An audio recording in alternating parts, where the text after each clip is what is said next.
Hello, हाय, सभी लोगों का स्वागत है आज के सेशन में। आज के सेशन में एक बढ़िया सा टॉपिक हम लोग पढ़ेंगे प्रॉपरली। लेट्स से मैं सिखाऊंगा, but before that let me introduce my self. So welcome all, hi and hello.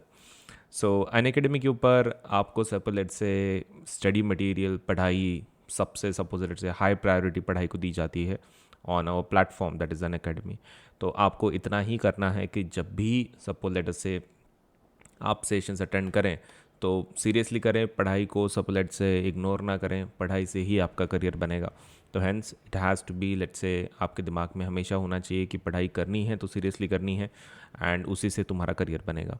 तो अनअकैडमी के ऊपर बहुत ज़्यादा फोकस पढ़ाई के ऊपर रहता है। तो hence we are offering all the best services we can. आपको खाली उसका फ़ायदा उठाना है, इन सर्विसेज को अवेल करना है, पढ़ाई करनी है और अपना करियर बनाना है। तो all you need to do is, पहले सबसे पहला वीडियो को लेट्स से लाइक करना है, चैनल को सब्सक्राइब करना है। चैनल को सब्सक्राइब करके रखो, तभी जाके कैसा है तुमको ऐसे बढ़िया बढ़िया वीडियोस तुमको हमेशा मिलते रहेंगे। तो सबसे पहले चैनल को लेट्स से सब्सक्राइब करना है, वीडियो को लाइक करना है। चलिए, सो ऑलवेज हमारे पास बहुत सारे प्लेटफॉर्म्स हैं लेट्स से अनअकैडमी के ऊपर।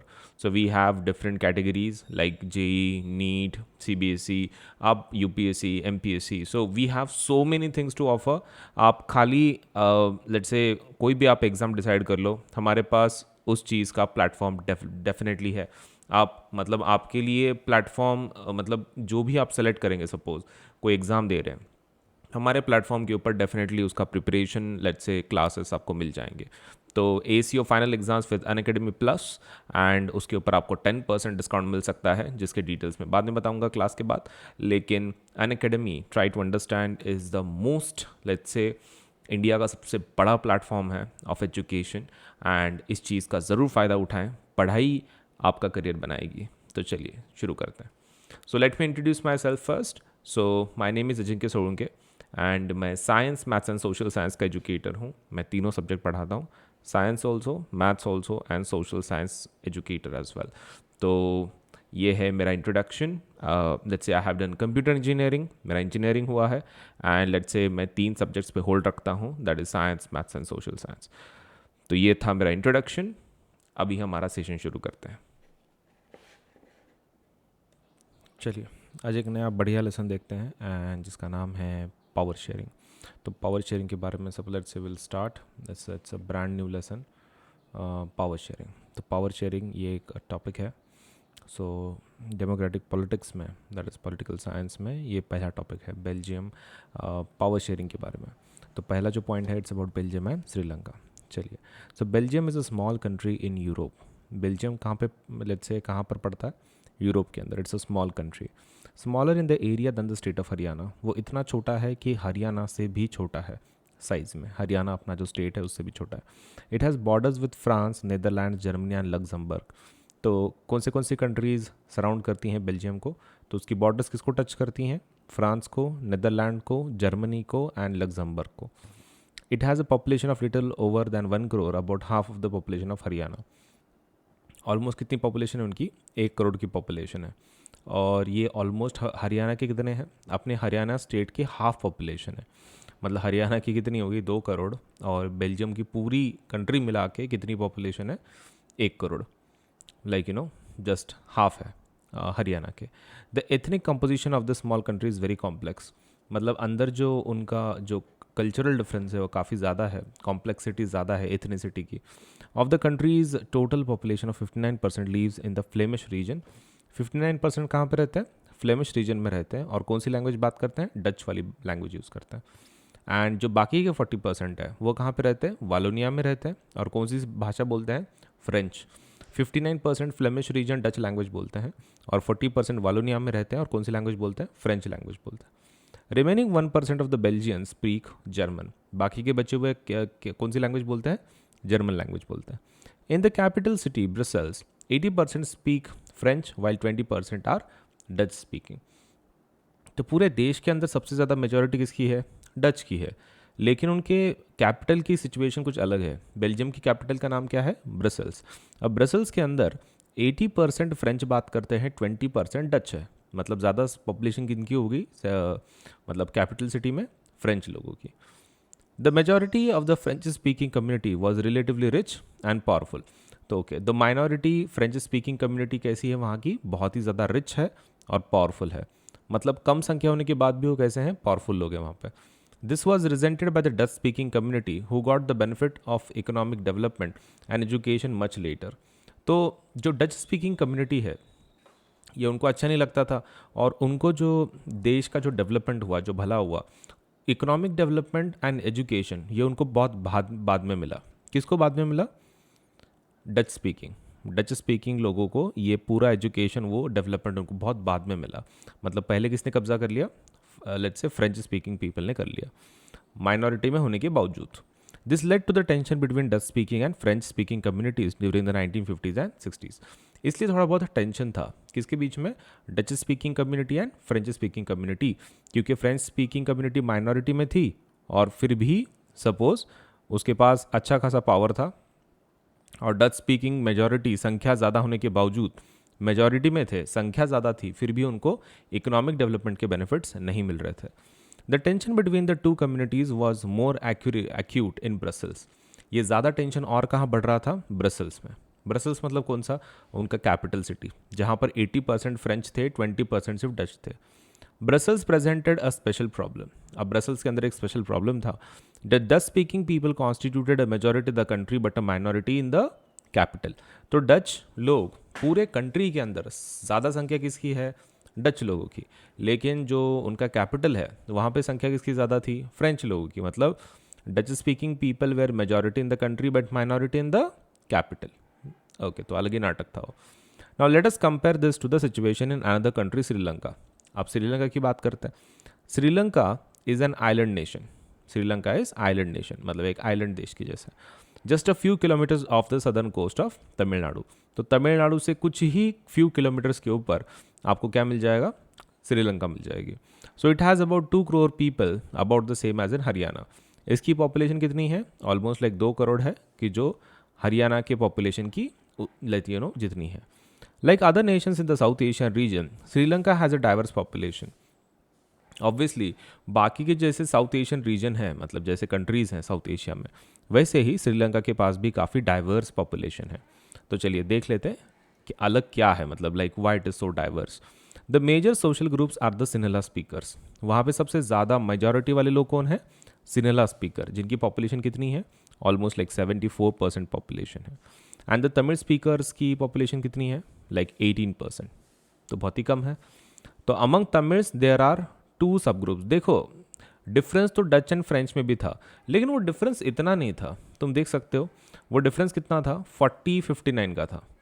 अगर आप मेन कंट्री की बात करो तो 59% डच थे, राइट, और 40% फ्रेंच थे। तो ज़्यादा डिफरेंस नहीं है। कितना डिफरेंस है दोनों के अंदर? 19% का, 19% का डिफरेंस है सिर्फ। लेकिन यहाँ पर देखो सिन्हला और तमिल्स में, सिन्हला का परसेंटेज कितना है? 74। ओके, सिन्हला। और इसका कितना है तमिल स्पीकर्स का? 18। ओके, कितने का डिफरेंस हो रहा है? 14 - 8 कितना होता है? 6। ओके, और यहाँ से एक कैरी लिया था तो 6 - 1 5, तो 56% का डिफरेंस है। काफ़ी ज़्यादा ह्यूज डिफरेंस है ना, this is a huge difference. ये तो भी कैसा है ना, this was a small difference, ये ज़्यादा बड़ा डिफरेंस नहीं था, ये बहुत ही ज़्यादा बड़ा, लेट्स से बड़ा डिफरेंस है। मतलब श्रीलंका के अंदर का जो मेजॉरिटी माइनॉरिटी में का डिफरेंस है वो काफ़ी ह्यूज था। बेल्जियम में वैसा नहीं था, बेल्जियम में उतना इशू नहीं था। Among the Tamils there are 2 sub groups. ऊपर से जो 18% है उसके अंदर भी डिवीजन था। Tamil natives of the country are called Sri Lankan Tamils. वहाँ के जो तमिल लोग हैं श्रीलंका के, जो पहले से हैं, उनको क्या बोलते हैं? श्रीलंकन तमिल्स। और वो कितने हैं? 13%। मतलब 18 में से 13% कौन है? श्रीलंकन तमिल्स है, राइट। एंड जो बाकी के बचे हुए वो कौन है? Those are Indian Tamils. Indian Tamils की संख्या कितनी हो गई फिर? 5%। अब इंडियन तमिल्स का मतलब क्या है? देखो इंडियन तमिल्स मतलब वो तमिल्स होते हैं, वो श्रीलंका के ही लोग हैं, लेकिन उनके जो 4 फादर्स हैं वो इंडिया से वहाँ पर काम के तौर पर गए थे एज अ प्लांटेशन वर्कर। तो ऐसा कोई भी जो इंडिया का वहाँ पर गया और वहीं पे बस गया बाद में लाइफ में, और उनकी नेक्स्ट जनरेशन अभी वहाँ पर है, तो those are called as Indian Tamils. As you see from the map, Sri Lankan Tamils are concentrated in the north and east of the country, तो ज़्यादातर लोग कहाँ पर है श्रीलंकन तमिल्स नॉर्थ में एंड ईस्ट में। तो ये चीज़ आपको ध्यान में रखनी है। ज़्यादातर ये श्रीलंकन लोग कहाँ हैं, श्रीलंकन तमिल नॉर्थ में और ईस्ट में। Most of the Sinhala speaking people are Buddhist. तो ज़्यादातर सिन्हला लोग कैसे हैं, उनका रिलीजन कौन सा है, they are Buddhist. While most of the Tamils are Hindus. लेकिन तमिल्स कैसे हैं, तमिल्स हिंदूज हैं या फिर मुस्लिम्स हैं। एंड उसमें से कुछ 7% पॉपुलेशन क्रिश्चियंस भी हैं who are both Tamil and Sinhala. तो देखो वहाँ पे मतलब you have to remember this, Sinhala लोग कौन है, बुद्धिस्ट, और तमिल लोग कौन है, हिंदूज या फिर मुस्लिम्स। लेकिन देर वॉज अ सेक्शन कि दो जो दोनों में आता है, सिन्हला में भी एंड इसमें तमिल्स में भी, and that was Christian group. तो क्रिश्चियन ग्रुप दोनों प्रकार के थे, तमिल के भी थे और सिन्हला के भी थे। Just imagine what would happen in situations like this. In Belgium, the Dutch community could take advantage of its numeric majority and force its will on the French and German speaking population. तो देखो क्या हो सकता है इन situations में। तो Belgium का case में कौन मेजॉरिटी में है, डच मेजॉरिटी में है, राइट। भले ही मेजॉरिटी का डिफरेंस छोटा हो लेकिन फिर भी मेजॉरिटी में तो है ना, राइट। ओके, एंड उनका क्या नाटक है, देखो बेल्जियम में डच मेजॉरिटी में है, दैट हमको पता है, और वो उनकी मेजॉरिटी का फ़ायदा उठा के किसको दबा सकते हैं, French speaking people and German speaking population, right, obviously. Now this could push the conflict, इससे कॉन्फ्लिक्ट बढ़ सकता है, ऑलरेडी कॉन्फ्लिक्ट है और बढ़ सकता है। This could lead to a very messy partition of the country. तो इसकी वजह से देश का पार्टीशन हो सकता है। Both the sides would claim control over Brussels. Brussels का तो तुम छोड़ ही दो, ब्रसल्स के ऊपर दोनों कम्युनिटीज़ अपना हक जताएंगे। अब श्रीलंका की बात करते हैं। In Sri Lanka the Sinhala community enjoyed an even bigger majority and could impose will on the entire country. Sri Lanka का नाटक ही अलग था। श्रीलंका के अंदर मेजॉरिटी कौन थे, सिन्हला।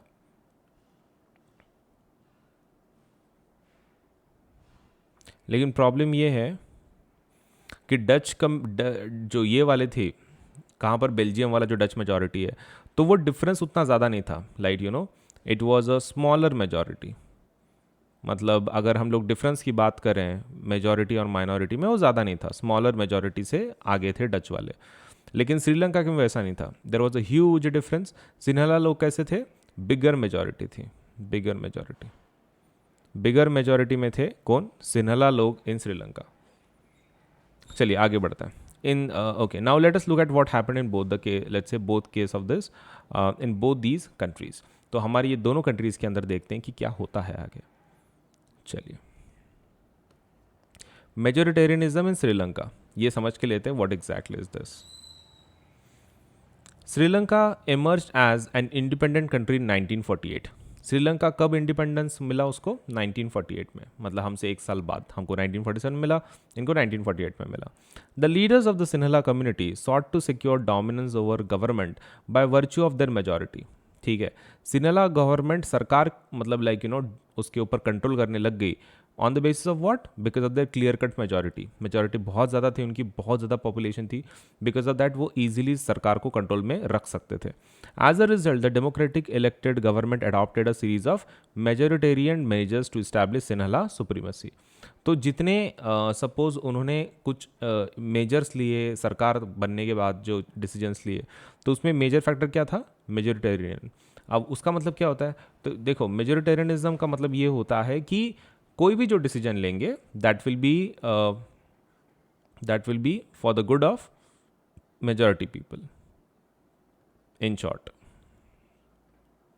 मतलब जो भी मेजॉरिटी है उनके भले के लिए जो भी वो डिसीजन लेंगे उसको इन शॉर्ट बोलते हैं मेजोरिटेरियनिज्म। मतलब उनके ही डिसीजंस होंगे, वही डिसीजन लेंगे, कोई और नहीं लेगा, एंड उनके ही डेवलपमेंट के लिए लिया जाएगा डिसीजन। मतलब श्रीलंका में कौन ज़्यादा मतलब लाइक यू नो किसके बारे में डिसीजंस लिए जाएंगे प्रॉपर, सिन्हला लोगों के। और and what about Tamil people, तो व्हाट अबाउट तमिल पीपल का वो लोग नहीं सोचने वाले हैं। In 1956, an act was passed to recognize Sinhala as the only official language, thus disregarding Tamil. 1956 में एक कायदा बना कि जिसने किसको ऑफिशियल लैंग्वेज बोल के सेलेक्ट किया, सिन्हला लैंग्वेज को, और तमिल लैंग्वेज को डिसरिगार्ड कर दिया। The governments followed preferential policies that favoured Sinhala applicants for university positions and government jobs. तो जो सरकार थी तो वो इस प्रकार से उन्होंने पॉलिसीज़ बनाए थे कि अगर कोई यूनिवर्सिटी में कोई जगह निकली, कोई जॉब निकला है या फिर गवर्नमेंट के कुछ जॉब्स निकले हैं, तो वहाँ पर सिर्फ किन लोगों को अप्लाई करने का मौका मिलता था? सिन्हला लोगों को सपोज लेट से प्रेफरेंस दिया जाता था as compared to Tamil people. A new constitution stipulated that the state shall protect and foster Buddhism. ऊपर से नए कायदे व्यवस्था के लेट्स से अंडर उन्होंने कौन से रिलीजन को ज़्यादा सपोर्ट किया? बुद्धिज़्म को, क्योंकि ये किसका सब let's say one of the religion था, लाइक वन ऑफ द ये हमारे तमिल्स और सिन्हला में ये सिन्हला का था. That's why it was given more preference. Now all these government measures combined, let's say coming one after the another, gradually increase the feeling of alienation among the Sri Lankan Tamils. अब ये इतने सारे measures आ रहे हैं government की तरफ से और सभी किसके लिए है? Only for the Sinhala people. तो कौन लोग एलियनेट हो गए, किन को दुख पहुंचा इसकी वजह से? ऑब्वियसली तमिल्स के अंदर काफ़ी इसके बारे में गुस्सा भी था and they were not happy with it also. ये डिसीजन वो ले रहे थे. They felt that none of the political majors, let's say political parties led by Buddhist Sinhala leaders was sensitive to their language and culture. उन्होंने इतना तो उनको समझ में आ गया, उनको ये फीलिंग हो रही थी कि श्रीलंका के अंदर जितने पॉलिटिकल पार्टीज़ हैं जिसके हेड्स कोई सिन्हला लीडर्स हैं, तो वो उन मतलब तमिल के कल्चर के बारे में या फिर लैंग्वेज के बारे में ना कुछ सोचते हैं ना उसके लिए कुछ करने के लिए तैयार हैं. They felt that the constitution government policies denied them equal political rights and discriminated against them in getting jobs and other opportunities and ignored their interest.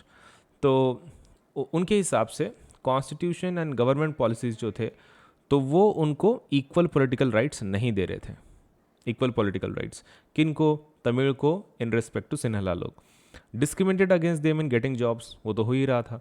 उनको जॉब में कैसा हो रहा था? मतलब डिस्क्रिमिनेट किया जा रहा था, ज़्यादा प्रेफरेंस इसको दिया जा रहा था? सिन्हला लोगों को. तो ऑब्वियसली वो प्रॉब्लमेटिक था. And other opportunities and ignored their interest, उनके इंटरेस्ट को इग्नोर किया जाता था तमिल लोगों के, ऐसा उनको लग रहा था. As a result the relations between the Sinhala and the Tamil community strained over time. इसकी वजह से काफ़ी टेंशन पैदा हो गई between Sinhala and Tamil communities. The Sri Lankan Tamils launched parties let's say and struggles for the recognition of Tamil as the official language. तो इसके लिए श्रीलंकन तमिल्स ने क्या स्टेप उठाए? क्योंकि सिन्हला लोग तो जो उनको करना है वो कर ही रहे थे. तो श्रीलंकन तमिल्स ने पार्टीज़ लॉन्च की, political parties, and struggle for recognition of Tamil as the official language. उन्होंने एक मूवमेंट भी शुरू की जिसके तहत तमिल को एक ऑफिशियल लैंग्वेज बनाया जाए, ऐसा उनका रिक्वेस्ट था. फॉर रीजनल ऑटोनॉमी, उनको उनके रीजन को सपोज से थोड़ी ऑटोनॉमी चाहिए थी ताकि वो जो रीजन है अपना अपना डेवलपमेंट कर सके. And equality of opportunity in securing education and jobs. And ऊपर दूसरा और एक चीज़ क्या चाहिए था उनको?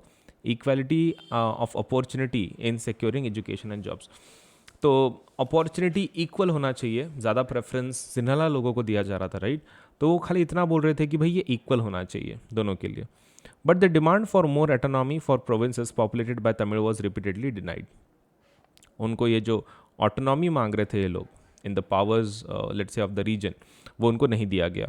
By 1980s, several political organizations were formed demanding an independent Tamil Eelam state in the northern and eastern part of Sri Lanka. तो 1980s में बहुत सारे पॉलिटिकल ऑर्गेनाइजेशन ने क्या डिमांड की कि तुम एक तमिल एलम बना दो. तमिल एलम मतलब क्या? एक Tamil state, separate state in northern and eastern part of the Sri Lanka, जहाँ पे तमिल की संख्या ज़्यादा है. तो एक तमिल एलम ही दे दो इंडिपेंडेंट, ऐसा उन्होंने बोला. The distrust between the two communities turned into widespread conflict. तो ऐसा झगड़ा बढ़ते रहा दोनों कम्युनिटीज़ में, सिन्हला वर्सेस तमिल्स. एंड क्या हुआ फिर? It turned into a civil war. अब सिविल वॉर क्या रहता है? सिविल वॉर का मतलब ये होता है कि ऐसा war which is nothing but between the citizens of the own country. मतलब एक ही देश में कॉमन सिटीजन्स एक दूसरे से अगर लड़ रहे हैं तो that is basically civil war. So as a result thousands of people of both the communities have been killed. इसकी वजह से हज़ारों लोग मारे गए, मतलब ये सिविल वॉर की वजह से. Many families were forced to leave the country as refugees and many more lost their livelihoods. बहुत सारे जन तो वहाँ से भाग गए, देश से ही भाग गए, और कुछ लोग सपोज लेट्स से उनकी जॉब वगैरह चली गई. तो many more lost their livelihoods. You have read in chapter 1 of economics about Sri Lanka's excellent record of economic development, education and health. अभी तक ये लेसन पढ़ा है नहीं अपन ने, बट इकोनॉमिक्स के पहले चैप्टर में आपको बताया जाएगा कि श्रीलंका ने काफ़ी अच्छा डेवलपमेंट किया है एजुकेशन और हेल्थ में. But the civil war was cost has caused a terrible setback to the social, cultural and economic, let's say, life of the country. देखो, वॉर हो गया, उसके बाद डेवलपमेंट भी किया श्रीलंका के अच्छे रैंक से फिलहाल, लेकिन ये ऑब्वियसली ये वॉर की वजह से काफ़ी सेटबैक मिला उनको, नहीं तो इससे भी ज़्यादा डेवलपमेंट ये देश कर सकता था. तो ये वॉर कब एंड हुआ? 2009 में, राइट. 2009 में ये वॉर एंड हो गया. तो वो और डेवलपमेंट करवा सकते थे, लेकिन सिविल वॉर हुआ और उनको एक टेरिबल सेटबैक मिल गया in social, cultural and economic life. मतलब हर एक स्पेयर में उनको लेट से वो सक्सेसफुल नहीं रहे, लाइक यू नो, पूरा फ्यूचर ही खराब हो गया because of what, the civil war which started because of the conflict between Tamils and Sinhala people. चलिए आगे वाला पार्ट देखते हैं. Now this is accommodation in Belgium. चलिए अकोमोडेशन देखते हैं अभी बेल्जियम का. तो the Belgian leaders took a different path. अब देखो सिचुएशन ऑलमोस्ट वैसी थी, हालांकि बेल्जियम में जो संख्या थी लोगों की, मतलब जो difference between majority and minority वो कम था, 19% था सिर्फ, तो it was not a big problem, right. So Belgian leaders took a different path. जो बेल्जियन लीडर थे डच के और फ्रेंच के, उन्होंने कुछ दूसरा रास्ता लिया. They recognise the existence of regional differences and cultural diversities. पहली चीज़ उन्होंने क्या की, रिकग्नाइज किया भाई कि डच लोग अलग हैं, फ्रेंच लोग अलग हैं, and we need to respect each others religion and let's say not just religion basically, क्योंकि रिलीजन का सिमिलैरिटी तो ज़्यादा था नहीं. It's about language, right? We need to respect eachbody's language, everybody's language, and also we need to respect the cultural diversity. Between 1970 and 1993, they amended their constitution 4 times so as to work out an arrangement they could that would enable everyone to live within the same country. 1970 से लेके 1970 से लेके 1993 तक कितनी बार उन्होंने constitution को amend किया? 4 times उन्होंने कॉन्स्टिट्यूशन को चेंज किया. और 4 बार उसको चेंज करने का क्या रीज़न था, मकसद क्या था? The only reason was they wanted to suppose let say एक ऐसा सोल्यूशन चाहते थे जिससे कि डच एंड फ्रेंच लोग एक साथ रह सके कंट्री के अंदर, and that too with equal rights. The arrangement they worked out is different from any another country and is very innovative. बाकी पूरे दुनिया के अंदर जितने देश हैं उनसे कहीं अलग इनकी सिस्टम थी, इनका सोल्यूशन था उनके प्रॉब्लम के लिए, and the solution was very innovative. Solution बहुत इनोवेटिव था. तो चलिए देखते हैं कि उसके उन्होंने क्या सोल्यूशन निकाला.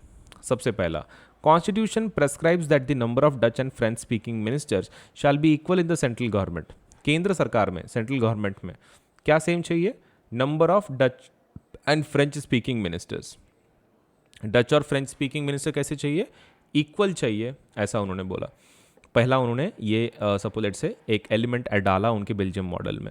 सो some special laws require the support of majority of the members from each linguistic groups. और अगर कुछ स्पेशल लॉज तुमको बनाने हैं तो मेजॉरिटी की ज़रूरत है. तुमको 2 मतलब ईच लिंग्विस्टिक ग्रुप को मेजॉरिटी के हिसाब से उसको पास करना पड़ेगा. Only then the bill will be passed. Thus no single community can make decisions unilaterally. तो कोई भी एक सिंगल कम्युनिटी किसी डिसीजन को मतलब इम्प्लीमेंट नहीं करवा सकती है. आपको दोनों कम्युनिटीज़ का क्या लगेगा? सपोर्ट लगेगा.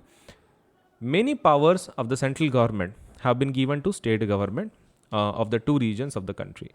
तो बहुत सारे जो पावर्स हैं सेंट्रल गवर्नमेंट के, वो किसको दिए गए? स्टेट गवर्नमेंट को दिए गए. क्यों? ताकि उनके अंदर सपोज से पावर ज़्यादा बढ़े. The state governments are not subordinate to the central government. अब और एक चीज़ समझ के लेनी है, भले ही सेंटर ने स्टेट को पावर्स दिए हों, इसका मतलब ये बिल्कुल नहीं होता कि स्टेट गवर्नमेंट सबॉर्डिनेट है सेंट्रल गवर्नमेंट को. सबॉर्डिनेट बिल्कुल नहीं है सेंट्रल गवर्नमेंट को, वो खुद के उनके पास पावर है. Brussels has a separate government in which both the communities have equal representation. तो वहाँ पर कुछ ऐसी भी सपोज से एक has a separate government, separate सरकार है ब्रसेल्स के अंदर. मतलब कहाँ? कैपिटल सिटी की बात कर रहे हैं. उनके वहाँ पे एक सेपरेट गवर्नमेंट है in which both the communities have equal representation. मतलब वहाँ पर इक्वल रिप्रेजेंटेशन है वहाँ पे कम्युनिटीज़ में. The French speaking people accepted equal representation in Brussels because the Dutch speaking community has accepted equal representation in the central government. तो French speaking people ने क्यों एक्सेप्ट किया ब्रसेल्स में इक्वल रिप्रेजेंटेशन? क्योंकि उनकी पॉपुलेशन तो वैसे भी ज़्यादा थी ब्रसेल्स में. वो इसलिए क्योंकि डच स्पीकिंग पीपल ने किसके अंदर इक्वल रिप्रेजेंटेशन ये किया, एक्सेप्ट किया? सेंट्रल गवर्नमेंट में. केंद्र सरकार में डच स्पीकिंग ने हाँ बोला, इसलिए फ्रेंच स्पीकिंग पीपल ने ब्रसेल्स में हाँ बोला कि हम लोग इक्वल रिप्रेजेंटेशन के लिए जाएंगे. Apart from the central and the state government, मतलब इनके अलावा, apart from the central and the state government, केंद्र और राज्य सरकार के अलावा, there is a third kind of government, इसके अलावा भी there is a third kind of government in let's say Belgium, और उसका नाम क्या है? It's called as community government, community government बोलते हैं उसको।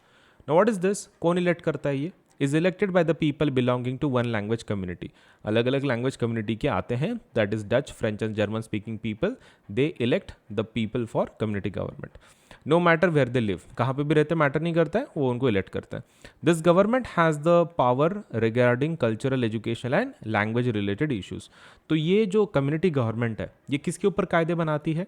Regarding the issues of cultural, education and language related issues, इसके ऊपर वो कायदे बना सकती है। ठीक है, एजुकेशन रिलेटेड, कल्चर रिलेटेड या फिर language related. You might find that the Belgium model is very complicated. तुमने अभी तक देखा होगा काफ़ी कॉम्प्लिकेटेड सिचुएशन है, रिप्रेजेंटेशन इक्वल चाहिए, सेंटर में मिनिस्टर सेम चाहिए, बहुत कुछ अलग अलग नाटक है, राइट? लेकिन it Indeed is a very complicated even for people living in Belgium, ये उनके लिए भी बहुत कॉम्प्लिकेटेड है वहाँ पे जो लोग रहते हैं। But these arrangements have worked well so far, भले ही सिचुएशन काफ़ी कॉम्प्लिकेटेड हो, मतलब जैसा उनका सोल्यूशन है काफ़ी कॉम्प्लिकेटेड है, लेकिन ये काम तो कर रहा है ना, ये सोल्यूशन काम कर रहा है। So they help to avoid civic strife between the two major communities and a possible division of a country on linguistic lines. उल्टा इसकी वजह से क्या हो गया? एक तो सिविल वॉर जैसे कंडीशंस नहीं आएंगी, ठीक है, that is the first case, and the second case is कि division of the country possible हो जाएगा ऑन लिंग्विस्टिक लाइन्स, मतलब लैंग्वेज के तौर पर आप कंट्री को सपोज लेट से डिवीजन नहीं होगा, possible division of the country on linguistic lines ऐसा नहीं होगा, क्योंकि दोनों लैंग्वेज की जो कम्युनिटीज़ हैं वो कैसे हैं, एक दूसरे को संभाल के आगे बढ़ रही हैं। When many countries of Europe came together to form European union, देखो क्या हो गया, बाद में यूरोपियन यूनियन वहाँ पे बन रहा था। Now what is European union? एक ऑर्गेनाइजेशन की जो किसका पूरा कॉमन है, about from the countries of Europe, Europe के जितने कंट्रीज़ हैं वो उन्होंने मिलके एक ऑर्गेनाइजेशन बनाई है उनके लिए, जिसका नाम है यूरोपियन यूनियन। अब उसका जो हेड क्वार्टर्स है वो उन्होंने कौन सा चूज़ किया? ब्रसल्स को। Brussels was chosen as the headquarters for European Union. यहाँ पे देख सकते हो आप, European parliament in Brussels, Belgium. तो ऐसा क्यों रखा है यूरोपियन यूनियन का let say headquarter Brussels पे? वो इसलिए क्योंकि ब्रसल्स बेल्जियम में है और इनका बहुत ही शांति से उन्होंने उनके एक मेजर क्वेश्चन को सॉल्व किया। तो हैंस वो शांति का प्रतीक and something like adjustment, political adjustment, इसको मद्देनजर रखते हुए Brussels was chosen as one of the headquarters, was chosen as the headquarter for European Union. तो बहुत ही इंपॉर्टेंट है। What do we learn from this two stories of Belgium and Sri Lanka? तो हमने क्या सीखा है इसमें से फिर? कि बेल्जियम ने काफ़ी अच्छी तरीके से इस क्वेश्चन को सॉल्व किया और श्रीलंका ने काफ़ी सिचुएशन बिगड़ने दी, सिविल वॉर तक वो कंडीशन गई, हज़ारों लोग मरे, तो that solution was not great. But both are democracies. पहली चीज़, बेल्जियम भी डेमोक्रेसी है, श्रीलंका भी डेमोक्रेसी है, yet they dealt with the question of the power sharing differently. Question of power sharing काफ़ी अलग अलग तरीके से डील किया बेल्जियम ने एंड श्रीलंका ने, मतलब like it was very very different. In Belgium, the leaders have realized that the unity of the country is possible only by respecting the feelings and interests of different communities and regions. Belgium में तो leaders को पता चल गया था कि unity देश की तभी बनी रहेगी अगर जो हमारे अलग अलग कम्युनिटीज़ हैं सबके फीलिंग्स को एक दूसरे के रिस्पेक्ट करें और दोनों के जो इंटरेस्ट हैं वो मेंटेन रहे, पूरे हों। Such a realization resulted in the mutually acceptable arrangements for sharing power. तो ये रियलाइजेशन की वजह से एक म्यूचुअली एक्सेप्टेबल अरेंजमेंट उन्होंने तैयार किया। Sri Lanka shows us a contrasting example. इसका complete opposite picture, contrasting picture कहाँ मिलता है? श्रीलंका के अंदर, बेल्जियम के complete opposite. It shows us that if a majority community wants to force its dominance over others and refuses to share power, it can undermine the unity of the country. तो अगर majority किसके ऊपर ये करता है, अगर वो इनके ऊपर रूल चलाता है माइनॉरिटी के ऊपर और उनके जो इंटरेस्ट है उनको प्रोटेक्ट नहीं करता है और लॉज बनाता है, सरकार बनाता है, कुछ भी करता है मन के हिसाब से, तो इसकी वजह से क्या धोखे में आ सकता है? देश की यूनिटी। देश की यूनिटी धोखे में आ सकती है, आपका देश बर्बाद हो सकता है, and that is the contrasting example of Sri Lanka. Sri Lanka का ये कॉन्ट्रास्टिंग एग्जाम्पल है रिगार्डिंग दिस, राइट। चलिए नेक्स्ट वाला पार्ट देखते हैं। So why power sharing is desirable? Power sharing desirable क्यों है? Thus two different sets of reasons can be given in favour of power sharing. Power sharing के regarding हम लोग अलग अलग दो सपोलेट से सेट्स ऑफ रीजन बोल सकते हैं कि पावर शेयरिंग क्यों करना. Two reasons. फर्स्ट रीजन क्या है? Power sharing is good because it helps us to reduce the possibility of conflict between social group. सबसे पहला क्या हो जाता है? पावर शेयरिंग तुम इसलिए करो क्योंकि इससे क्या क्या रिड्यूस हो जाता है? कॉन्फ्लिक्ट. It reduces conflict. झगड़ा नहीं होता है. Reduces conflict. That is the first reason why you should have power sharing. Since social conflict often leads to violence and political instability, power sharing is a good way to ensure stability of political order. इससे क्या होगा? देश का भी stability बढ़ेगा और political let's say जो हमारा पॉलिटिकल ऑर्डर है उसका भी स्टेबिलिटी मेंटेन होगा. Imposing the will of majority community over others may look like an attractive option in short run. देखो, मेजॉरिटी श्रीलंका के अंदर जैसे हुआ कि मेजॉरिटी ने माइनॉरिटी के ऊपर कंट्रोल लाया, उनको दबा के रखा, वो शॉर्ट रन में बहुत अच्छा है. मतलब शॉर्ट टर्म में वो एक बहुत अच्छा सोल्यूशन है. लेकिन लॉन्ग रन में it's not a good option, क्योंकि उससे क्या खराब होता है? यूनिटी अंडरमाइन होती है.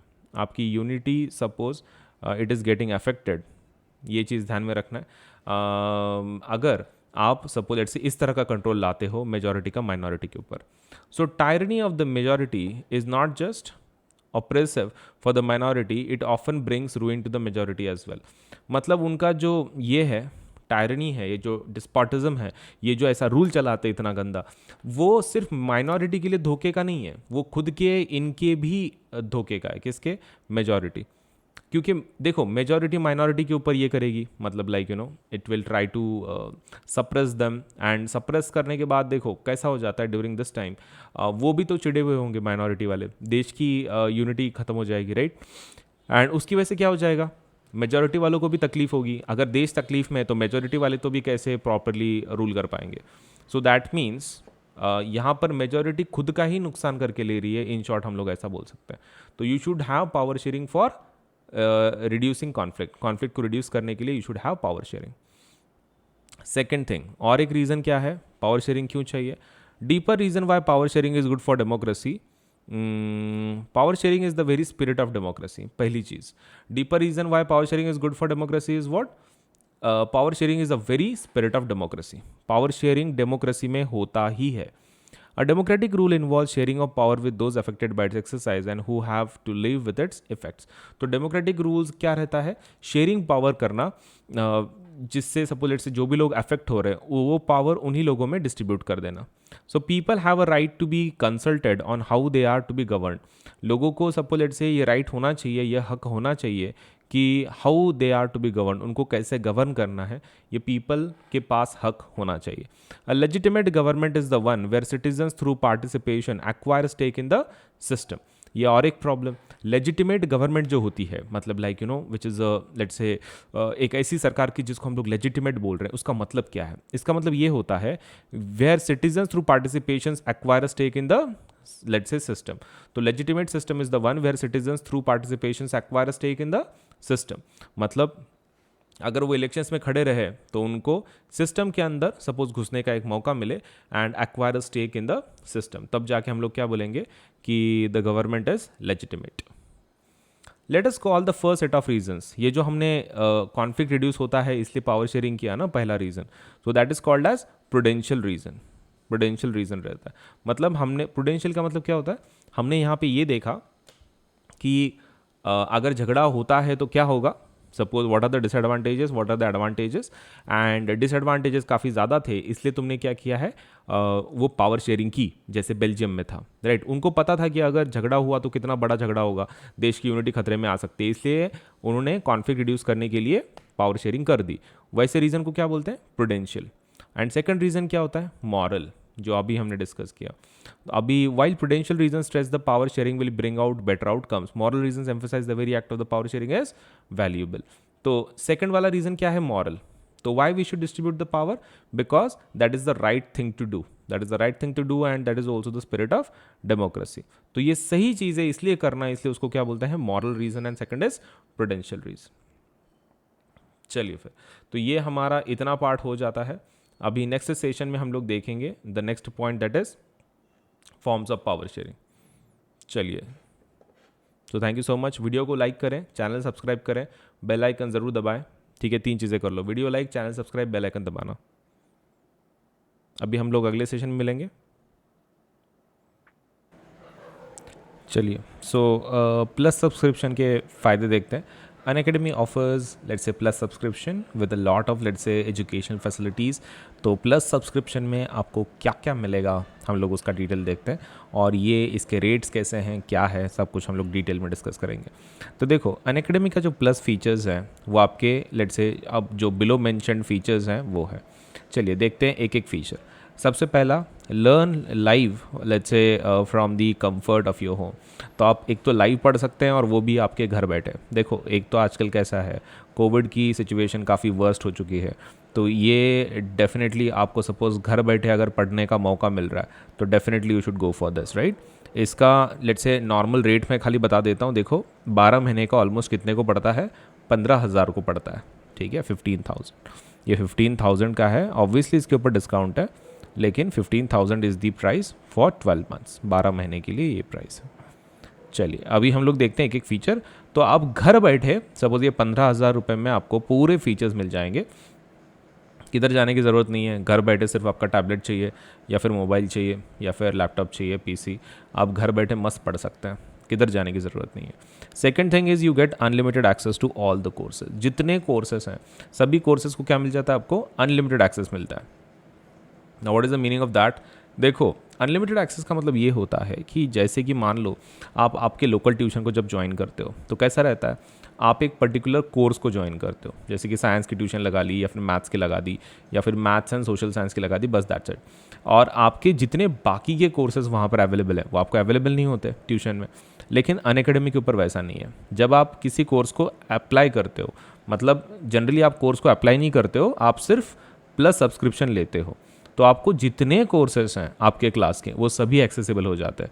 मतलब मान लो आपने प्लस सब्सक्रिप्शन ले लिया क्लास 10th का सीबीएसई के, तो आपको क्लास 10th सीबीएसई के जितने कोर्सेस हैं सभी आपको अवेलेबल हो जाते हैं। मतलब unlimited access to all the courses. जितने पहले हुए थे वो, मतलब ओल्ड वाले भी, न्यू वाले भी, मतलब अभी फ़िलहाल जो हैं, और फ्यूचर वाले भी।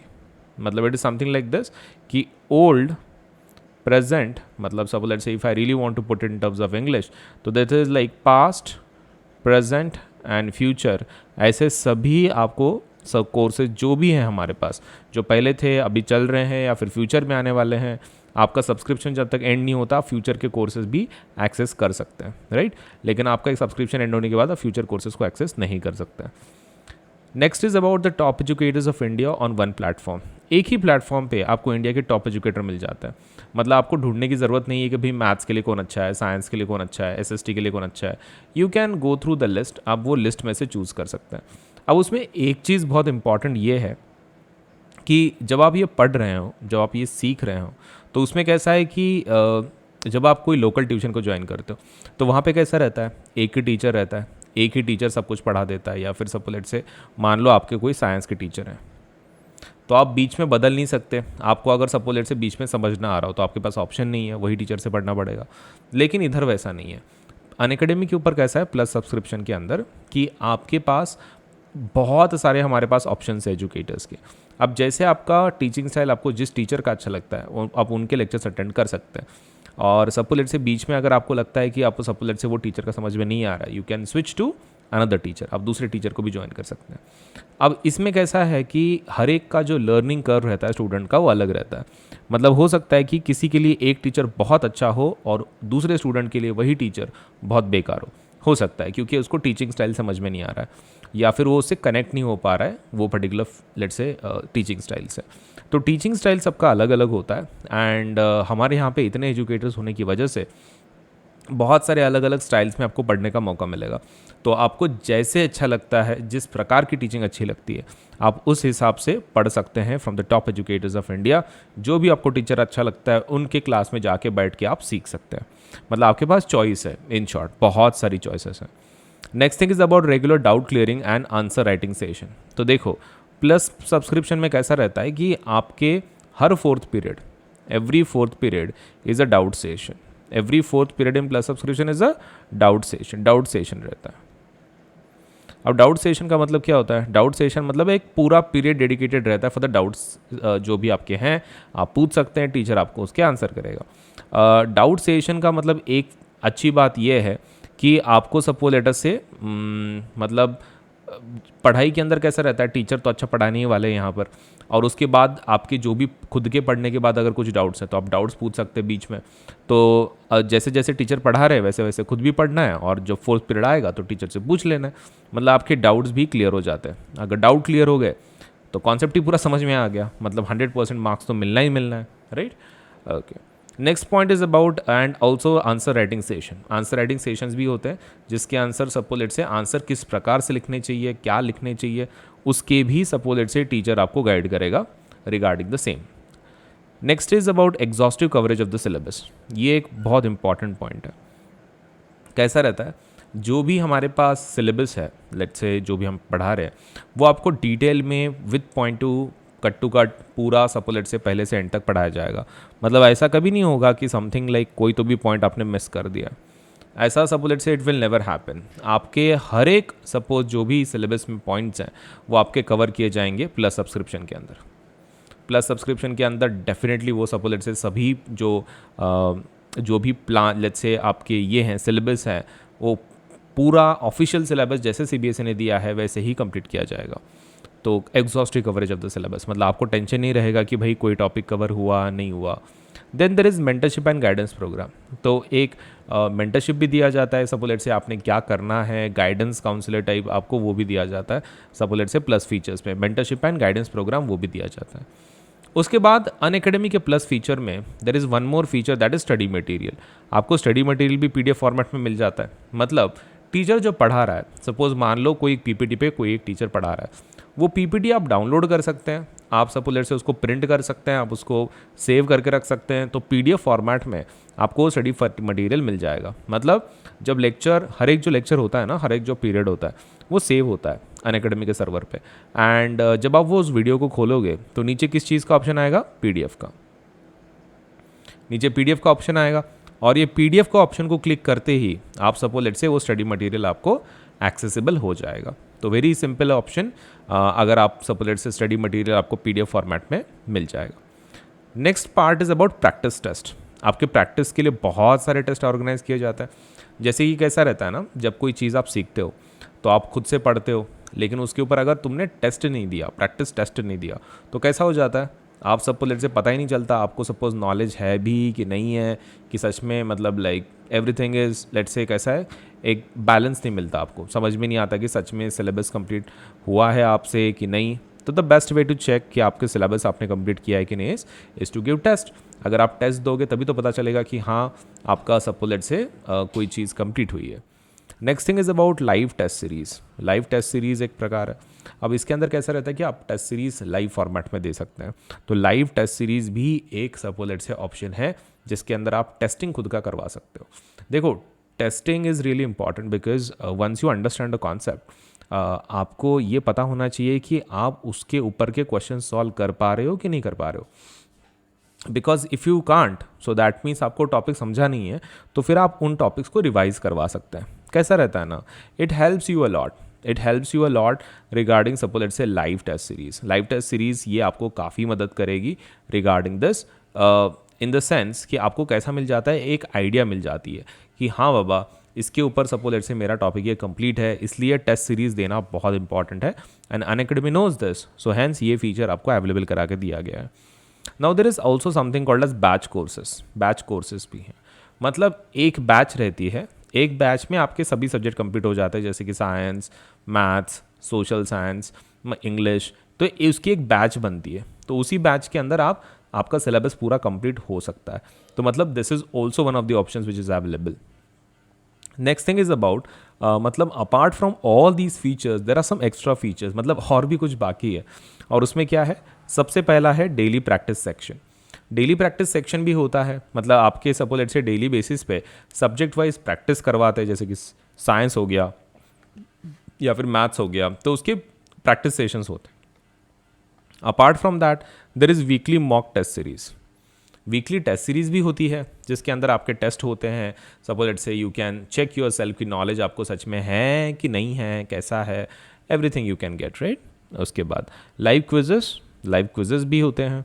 करेक्ट. तो मतलब यहाँ पर कैसा रहता है कि हमारे डेली बेसिस पे बहुत सारे सब्जेक्ट वाइज क्विज होते हैं. आप उन क्विज को अटेंड कर सकते हैं. क्विज होने के बाद आपको उसके आंसर भी मिलेंगे, तो आपको ये आइडिया भी रहेगा कि आपके सपोज लेट से मतलब आपका करेक्ट कितना आ रहा है, लेट से गलत कितना आ रहा है, आपको वो भी समझ में आ जाएगा. उसके बाद है daily MCQ and subjective test series. तो हमारे पास वो भी ऑप्शन अवेलेबल है. डेली बेसिस पे MCQ and subjective test series भी लिया जाता है. मतलब आप डेली बेसिस पे टॉपिक पहले ही बताया जाता है, आप उसके लिए तैयारी कर सकते हैं और फिर उसके ऊपर टेस्ट दे सकते हैं. Very simple. तो daily MCQ and subjective test series is also available and all these features, ठीक है, कितने में अवेलेबल है हम लोग देख लेते हैं. इतने सभी features are available at the rate of let say 12 महीने का 15,000 में आपको पड़ जाता है. लेकिन इसको और सस्ता आप बना सकते हैं by the use of the code AS Live 10. जब आप पे करें तो पेमेंट का यहाँ पे बटन होता है राइट. पेमेंट का बटन होता है एंड यहाँ पर वो आपको पूछेगा do you have a referral code, do you have a code पूछेगा, तो आपको वहाँ पे टैप करना है और कोड क्या लिखना है, AS अजिंक्य सोलंकी LIVE10. आपको ये कोड लिख देना है वहाँ पे. अगर आपने ये कोड लिख दिया तो आपको 10% डिस्काउंट तुरंत मिल जाएगा आपके अमाउंट पे. 10% ऑफ, मतलब इट इज़ सो गुड. सो एक बेटर ऑप्शन, आपको 10% डिस्काउंट ऑफ तुरंत मिल जाएगा if you use the code AS Live 10. Correct. चलिए, now there is one more suppose let's say subscription type जिसको हम लोग बोलते हैं Unacademy's iconic features. Iconic subscription redefines mentorship and ensure hands on learning. ठीक है, आइकॉनिक सब्सक्रिप्शन का main फ़ायदा क्या है, यहाँ पर मेंटरशिप को हम लोग क्या करते हैं, रीडिफाइन किया हमने एंड हैंड्स ऑन लर्निंग पे ज़्यादा फोकस है. तो we are happy to present a 360 degree support system that gives you all the assistance you need. 360 degree support है ये. अब इसके अंदर क्या क्या रहता है, देखो अनअकैडमी का जो आइकॉनिक फीचर है उसके अंदर आपको एक मेंटर असाइन किया जाता है. एक मेंटर असाइन किया जाता है इसके अंदर. तो a personal mentor get 1-on-1 guidance from top educators for all your concerns. तो टॉप एजुकेटर्स से आप 1-on-1 गाइडेंस ले सकते हैं कि कैसे पढ़ना है, कितना पढ़ना है. लेट्स से आपके डाउट्स आप पूछ सकते हो, पढ़ाई को टैकल कैसे करना है, किस प्रकार की साइकोलॉजी होनी चाहिए, कैसी मेहनत करनी है. आप ये सभी पॉइंट्स आपके पर्सनल मेंटर से सॉल्व करवा सकते हो. Next thing is about live doubt solving. Live doubt solving होता है यहाँ पर. So attend exclusive doubt solving classes to discuss your academic doubts. जो भी आपके एकेडमिक डाउट्स हैं उसके लिए आप क्या कर सकते हो, एकेडमिक डाउट्स के लिए लाइव सेशन कर सकते हैं. लाइव डाउट सॉल्विंग सेशंस मतलब कैसा रहता है, आपको बहुत सारी जगह पे कैसा मिलेगा, डाउट सॉल्विंग ऑफलाइन होता है, मतलब आप कुछ भेजोगे फिर वो आपको रिप्लाई देते हैं. लेकिन यहाँ पर वैसा नहीं है. There would be live suppose let's say doubt solving sessions suppose in terms of iconic subscription. उसके अलावा you will get weekly report cards. आपको वीकली रिपोर्ट कार्ड्स भी मिलेंगे. So get detail report on classes attended and let's say performance in test and quizzes. आपको weekly report cards मिलेंगे जैसे school में मिलते हैं ना रिपोर्ट कार्ड्स, मतलब लाइक प्रोग्रेस रिपोर्ट जिसको बोलते हैं. तो आपका प्रोग्रेस रिपोर्ट, डिटेल रिपोर्ट, आपके क्लासेस कितने अटेंड किए, आपके अटेंडेंस के साथ और परफॉर्मेंस के साथ इन टेस्ट एंड क्विजेस, आपको वीकली रिपोर्ट कार्ड मिलेगा जिसके आप देख सकते हैं कि आपका प्रोग्रेस कैसे हो रहा है. तो आपको पता चलेगा कि भाई सच में आपका प्रोग्रेस हो भी रहा है या नहीं हो रहा है. You can see from that. Next is about parent connect program. Parent connect, अब ये क्या रहता है, regular open hours available for parents to discuss concerns with your personal mentor. तो आपके पेरेंट को हो सकता है कि सपोज लेट से कुछ इशू हो या फिर suppose let say they want to सी कि आपका लेट से प्रोग्रेस कैसा है, तो वो आपके मेंटर के साथ कनेक्ट कर सकते हैं. They can connect with the mentor and suppose let say they can get the idea कि आपका सच में प्रोग्रेस कैसा है या फिर कुछ इशू है कि जो सपोज उनको नोटिस हो रहा है आपके बारे में और वो सॉल्व करना है, तो they can talk with the mentor. Let say उसको कैसे हम लोग सॉल्व कर सकते हैं. Next point is about study planner. Study planner भी आपको दिया जाता है. Study tracker plan with monthly reviews that highlight your progress. तो स्टडी प्लानर में आपको क्या मिलता है, स्टडी प्लानर में you get study tracker plan with monthly reviews उसमें मिलते हैं दैट हाईलाइट योर प्रोग्रेस. आपके प्रोग्रेस को हाईलाइट करने वाले बहुत सारे ट्रैकर प्लान सपोज लेट से हमारी तरफ से दिए जाते हैं. तो which you can suppose let से सी कि सच में आपका वो प्रोग्रेस उतना कंप्लीट हो रहा है, पढ़ाई हो रही है कि नहीं हो रही है, आप चेक कर सकते हैं. और इसके अलावा आपको प्लस के जितने फीचर्स मैंने बताए, ये वाले ये सभी फीचर्स आपको डेफिनेटली मिलेंगे इन आइकॉनिक ऑल्सो। मतलब आइकॉनिक मतलब कैसा है, तुम ऐसा समझ के चल सकते हो, प्लस का एडवांस्ड फॉर्म है। प्लस कोर्सेज का एडवांस्ड फॉर्म कौन सा है? Iconic courses. मतलब इसमें प्लस के फीचर्स तो सभी मिलते हैं, राइट, लेकिन इसमें कुछ इंडिविजुअल फीचर्स हैं कि जो यहाँ पर अवेलेबल है, as you can see, right. एक मेंटर डिज़ाइन होता है, फिर बाद में लाइट आउट सॉल्विंग है, वीकली रिपोर्ट कार्ड्स हैं, स्टडी प्लानर है, पेरेंट कनेक्ट प्रोग्राम है, और इसको हम लोग क्या बोलते हैं, 360 डिग्री सपोर्ट सिस्टम। तो इतना इंडिविजुअल लेवल पे हमारी तरफ से सपोर्ट है। बिकॉज ऑफ दैट ये इनके जो प्लान से थोड़े से महंगे हैं। जैसे कि 12 महीने का ये कितने का पड़ता है, तो ये इसका कॉस्टिंग है 28,000 12 महीने का। 12 महीने का 28,000 पड़ता है। क्या इसके ऊपर 10% डिस्काउंट अवेलेबल है? हाँ है, इसके ऊपर 10% डिस्काउंट पक्का अवेलेबल है। All you have to do is you have to use the code ASLive10, ASLive10 code का इस्तेमाल करना। अब ASLive10 कोड का इस्तेमाल कर लो। जब आप यहाँ पर एक पेमेंट का बटन आएगा और साइड में कोड का, सपोज आपको एक विंडो पूछेगा do you have a code, आप वहाँ पे टैप करो, और जब सपोज लेट से वो जो पूछेगा विंडो ओपन होगी, तो आपको क्या लिखना है? ASLive10 लिखना है। इमीडिएटली इसके ऊपर आपको 10% डिस्काउंट मिल जाएगा और आप फिर पे कर सकते हैं, राइट। मतलब सस्ते में हो जाता है। 10% off is a really a big number. तो I think you should really apply to the plus और इधर iconic to get the best teaching, let's say in India. आपको घर बैठे इतने सारे फीचर्स के साथ मस्त सपोज सीखने का अगर मौका चाहिए, all you need to do is apply for the plus subscription या फिर आइकॉनिक सब्सक्रिप्शन। तो प्लस सब्सक्रिप्शन 12 महीने का कितना है? 15,000 रुपये का है। आप इसको अप्लाई कर सकते हैं। अगर आपकी इकोनॉमिक कैपेसिटी अच्छी है, अगर आप अफोर्ड कर सकते हैं, तो 12 महीने का 28,000 का प्लान भी आप ले सकते हैं आइकॉनिक, मतलब जिसके अंदर एडिशनल फैसिलिटीज़ हैं। तो depending on your economic capacity, जैसी आपकी सपोज इकोनॉमिक कैपेसिटी है, आप इधर प्लस को अप्लाई कर सकते हैं कि जो 12 महीने का 15,000 रुपये का है, या फिर आप आइकॉनिक को अप्लाई कर सकते हैं जो 12 महीने का 28,000 रुपये में है। तो ज़रूर अप्लाई करें, but do use the code ASLive10 for 10% discount. इस कोड का ज़रूर इस्तेमाल करें ताकि आपको 10% डिस्काउंट मिले, राइट। चलिए फिर, थैंक यू सो मच।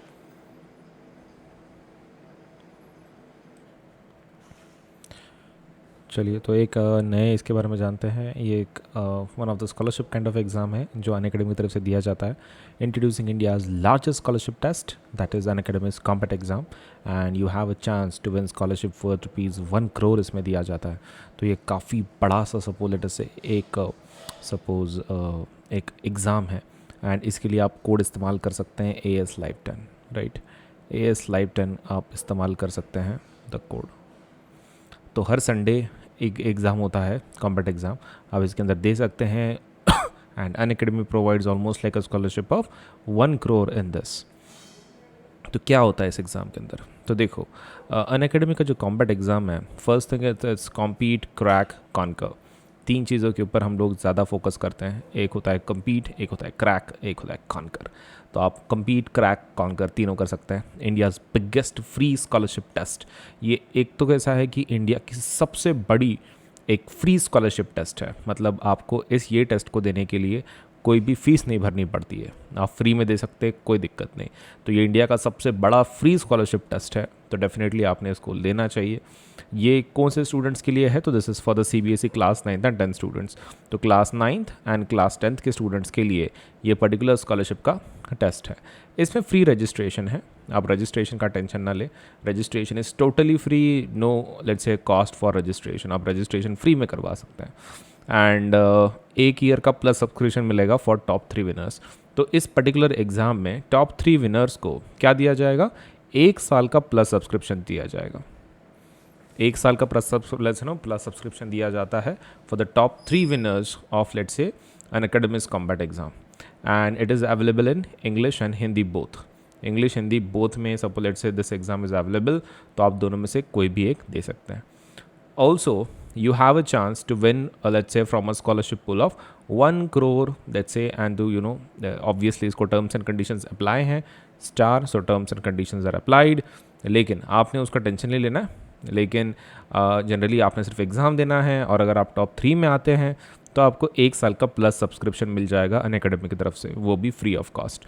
तो एग्ज़ाम भी फ्री ऑफ कॉस्ट है, और अगर आप जीत गए तो you are going to get plus subscription, आपको फ्री में पढ़ने का मौका मिलेगा। 1 साल तक का प्लस सब्सक्रिप्शन अनअकैडमी खुद भर के देगा।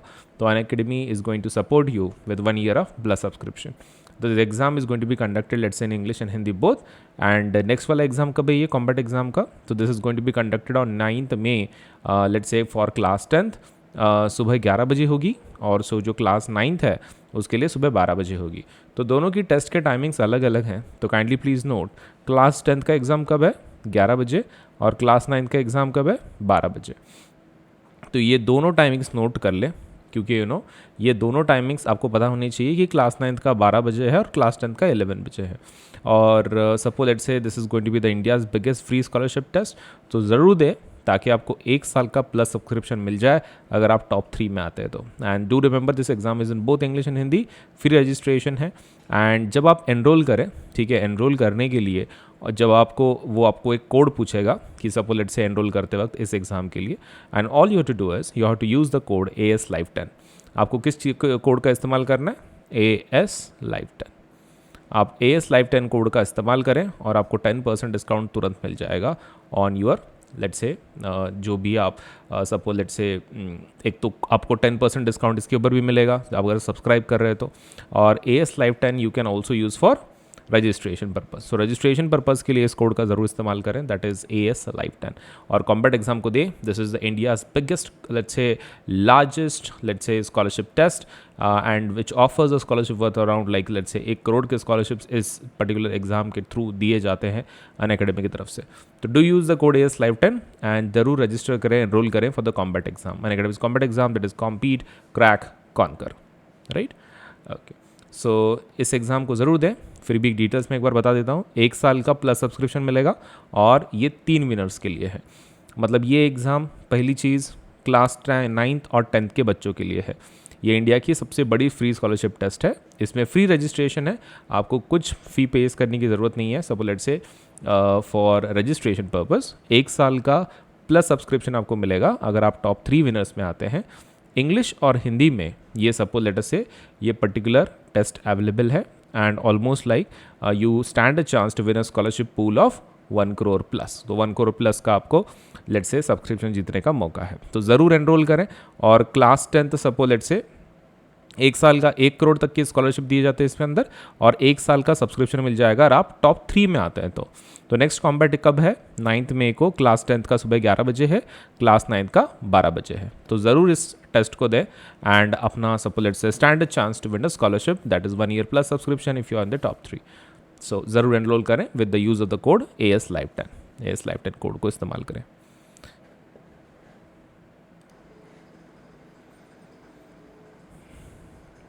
और ये 2 नई बैचेस शुरू हो रही हैं। This is for CBSE class 9th, ये क्लास 9th के लिए है। This is called as Aryabhatta batch. Aryabhatta batch में कंप्लीट मैथ्स एंड साइंस के ऊपर ये बैच है। It's going to start let's say on 3rd of May 2021।